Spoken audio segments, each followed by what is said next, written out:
আমার আলোচনার আজকের যে বিষয়বস্তু, উম্মার ঐক্য, উম্মার ভিতরে বিভেদ, উম্মার ভিতরে যে বিভেদগুলো আছে, এই বিভেদগুলোর ক্ষেত্রে আমাদের কারণ কি এবং এর করণীয় কি।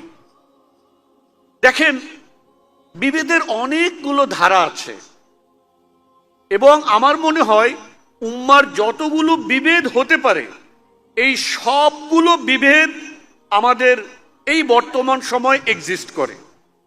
বিভেদের কিন্তু অনেক রকম আছে, অনেক রকম পার্থক্য আছে। যেমন ধরেন, সর্বপ্রথম বিভেদ এটা কিসের ভিত্তিতে শুরু হয় বলেন তো? আকীদার ভিত্তিতে, চিন্তার ভিত্তিতে শুরু হয়, চিন্তাগত পার্থক্য। আপনার ইসলামের প্রথম যুগের একেবারে খোলাফা রাশেদার শেষ সময়ের আপনাদের পরেই যদি আপনি চিন্তা করেন, আপনি দেখবেন মুসলমানদের ভিতরে অনেক বিভেদ ঘটেছে না?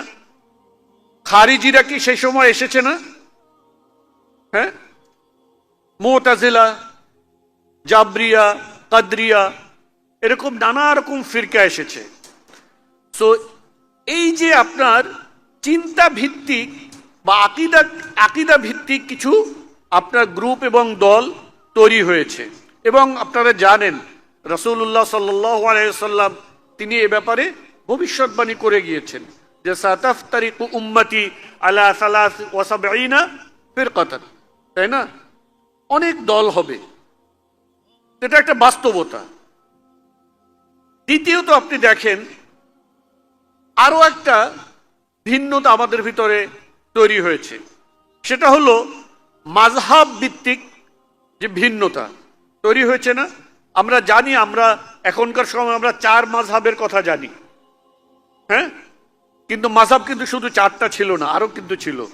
আমরা যারা ওলামা কেরাম তারা তো জানেনই, আপনার লাইসি, সাউরি, জাইদি, জাহিরি, হ্যাঁ, আরো অনেক মাযহাব ছিল। আপনি বাংলাদেশে যেরকম আপনার রাজনৈতিক দল আছে, যদি আপনি বলেন যে রাজনৈতিক দল কয়টা, আপনি কিন্তু বড় বড়গুলো গুনবেন, তাই না? এখন তো আওয়ামী লীগের নাম নেওয়া যাবে না, তাই না? কয়দিন আগে তো আপনারা বলতেন বড় রাজনৈতিক দল কয়টা, কয়টা বলতেন? আওয়ামী লীগ, বিএনপি, এভাবে বলতেন। আওয়ামী লীগ এখন না কোনো রাজনৈতিক দল না, দে আর ফ্যাসিস্ট। এটা মনে রাখতে হবে, Awami League is no more a political party. Awami League is no more a political party. Awami League is a fascist party. সুতরাং তাকে আমরা পলিটিক্যাল যে পার্টি তার ভিতরে গণনা করব না, নো মোর। তা আপনি ধরেন অন্যান্য যে ডেমোক্রেটিক রাজনৈতিক দল টল আছে, আপনি যদি ধরেন আপনার বিএনপি, জামাত, এনসিপি, এবি পার্টি, এরকম অনেকগুলো পার্টি, এগুলোকে বড় বড় পার্টিগুলো কি যারা মোটামুটি জনপরিসরে কাজ করে তাদেরকে গণে। কিন্তু সত্যিকারে বাংলাদেশে পলিটিক্যাল পার্টি কতগুলো আছে? অনেক, মানে 50-এর উপরে আছে, প্রায় 70-80টার মতন আছে মনে হয় আপনার নির্বাচন কমিশনের রেজিস্টার্ড। এগুলো হয় কি, আপনার তাদের প্রভাব, তাদের চিন্তা, তাদের জনসমর্থন, এরকম নানা কারণে আস্তে আস্তে এই পার্টিগুলো কি হয়ে যায়, থাকে না, কিংবা নাম কাওয়াস্তে থাকে। সো এরকম ইসলামের ইতিহাসে যে মাযহাব, এই মাযহাব বড় বড় যে মাযহাবগুলো এগুলো টিকে আছে, বাকি আরো অনেক যে মাযহাব আছে সেই মাযহাবগুলো কি হয়ে গেছে। মাযহাবগুলো আপনার ফিকহের যে কিতাব, এগুলোর মধ্যে আপনি এগুলোর নাম পাবেন বা তাদের কিছু মতামতও পাবেন, কিন্তু জনপরিসরে ব্যাপকভাবে এই মাযহাবগুলো নেই, কিংবা অনেকগুলো আছে যেগুলো নির্দিষ্ট অঞ্চলে অল্প অল্প করে আছে। যেমন আপনি ইয়েমেনে যদি যান, তাহলে কিছু আপনার ওখানে সম্ভবত জাইদি মাযহাব পাবেন, ঠিক আছে? এদের আবার শিয়াদের সাথে একটা ক্লোজনেস আছে শিয়াদের সাথে। সো আপনার ফিক কেন্দ্রিক আপনি মত পার্থক্য পাবেন। এরপরে আপনি দেখেন আরেকটা মত, এইটা যে আমাদেরকে দ্বিখণ্ডিত করেছে, এটা আমরা অনেক সময় ভুলে যাই। কিরকম? এই যে দেশ, বাংলাদেশ, পাকিস্তান, হ্যাঁ, নেপাল, ভুটান, শ্রীলঙ্কা, এই যে মুসলমান দেশগুলো বিশেষ করে এগুলোকে যে ভাগ করা, এটা আরেকটা পার্থক্য। মানে এগুলো কিন্তু প্রত্যেকটা কিন্তু আমাদের ভিতরে পার্থক্য রচনা করতেছে। আপনি দেখবেন একজন মানুষ আকীদায় আহলুস সুন্নাহ, আকিদায় কি আহলুস সুন্নাহ, ফিকহে হানাফি, বুঝেন।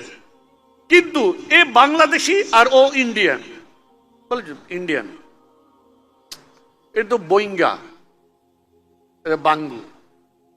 চিন্তা করেন, সে মুসলমান, সে মুসলমান, সে আহলুস সুন্নাহর অনুসারী, সে হানাফি মাযহাবের অনুসারী,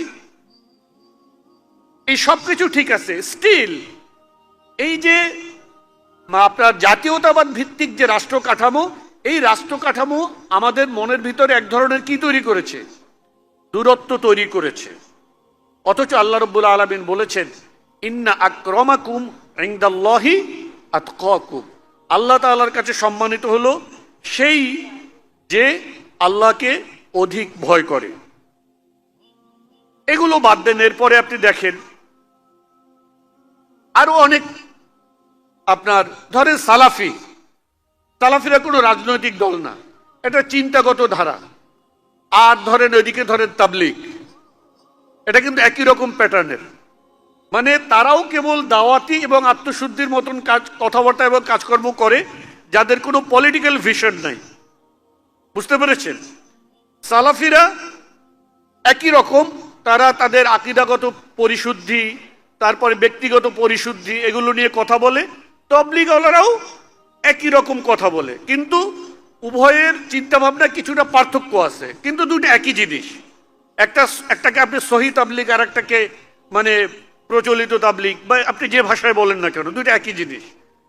কিন্তু দেখেন তাদের ভিতরে কি পার্থক্য আছে না? চিন্তাভাবনা অনেক রকম পার্থক্য তৈরি হয়ে যায়। এরপরে আপনি যেটা আসেন, রাজনৈতিক দ্বন্দ্ব। রাজনৈতিক দ্বন্দ্ব এইটা এখনকার সময় আমাদের সমাজে সবচেয়ে মারাত্মক এবং ভয়ানক কি তৈরি করছে? আপনার ফিরকা তৈরি করছে, করছে না? রাজনৈতিক যে মতপার্থক্য, এই মতপার্থক্যের ভিত্তিতে আজকাল আমাদের ভিতরের যে আপনার পার্থক্য, এটা বড় হয়ে উঠছে। আপনি আগের সবগুলো প্যারামিটার এক থাকার পরেও আপনি দেখা যায় এক দল, এই দল এইটা করে, আপনি ওই দল করেন না, কেবল এই কারণে আপনার প্রতি এক ধরনের বিরাগ, মানে এক ধরনের বিরাগ ভাজন হয়ে যায়, আপনাকে একরকম আদারিং করে, মানে আপনি তার নন, অন্যের, এরকম একটা মনোভাব আজকাল আমাদের ভিতরে ব্যাপকভাবে দেখা দেয়। আমাদের ইতিহাসে আপনি যদি দেখেন যে এই দ্বন্দ্বগুলো মোটামুটি সব সময় ছিল, কিন্তু যে কারণে আপনার এগুলোকে ওভারকাম করেও মুসলিমরা মানব ইতিহাসে শাসক হিসেবে এবং সাম্রাজ্য হিসেবে, খেলাফত ব্যবস্থা হিসেবে আপনার পৃথিবীতে প্রভাবশালী ছিল। এর কারণ হলো আপনার সেন্ট্রাল যে রাষ্ট্রীয় ব্যবস্থা, সেন্ট্রাল যে খেলাফত ব্যবস্থা। এই কারণে আপনার ভেতরে যত মতপার্থক্যই ছিল না কেন, কিন্তু কাফিরদের বিরুদ্ধে তারা কি ছিল? ঐক্যবদ্ধ ছিল। আমরা জানি আলী রাদিয়াল্লাহু তাআলা আনহু এবং মুয়াবিয়া রাদিয়াল্লাহু তাআলা আনহুর ভিতরে যখন লড়াই চলে, যুদ্ধ চলে প্রায়, সেই সময় পর্যন্ত যখন মুয়াবিয়া রাদিয়াল্লাহু তাআলা আনহুকে আপনার প্রপোজাল দিয়েছিল রোমান এম্পায়ার, যে তাকে আলী রাদিয়াল্লাহু তাআলা আনহুর বিরুদ্ধে কি করবে? সহযোগিতা করবে, টু এলিমিনেট হিম, তখন তিনি কি বলেছিলেন? আর এইটা তো আমাদের ভাইয়ে ভাইয়ে লড়াই, এটা একটু সলভ করে নিয়ে তুই দাঁড়া, আমরা আসতেছি, ঠিক না?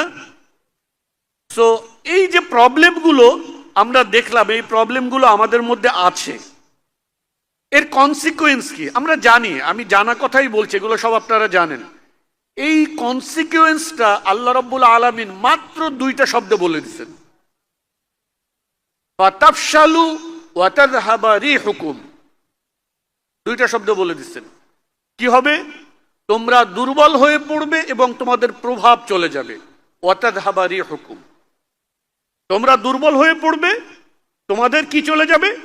প্রভাব চলে যাবে।